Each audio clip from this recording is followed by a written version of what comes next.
A fire, a flood, and shows canceled. What officials originally said was an electrical fire at the National Hispanic Cultural Center is now being called arson.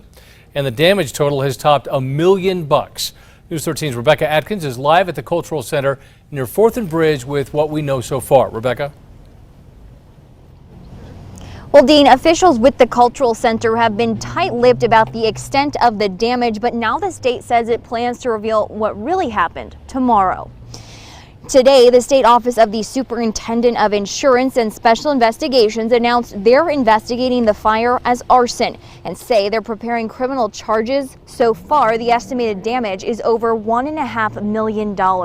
Last week, the Secretary of Cultural Affairs said the fire was electrical and would not go in depth about the extent of the damage. The primary area impacted is the administrative side of the building. However, we are still in the process of exploring the scope of the damage.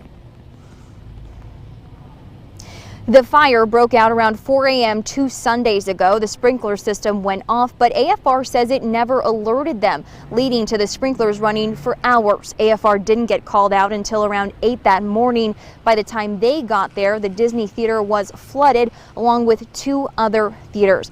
Now, I reached out to both AFR and the state, but neither would comment today as to why they suspected arson or anything on a suspect. The Secretary of Cultural Affairs also says that the building behind me is still closed. Dean, back to you. All right, Rebecca, thank you.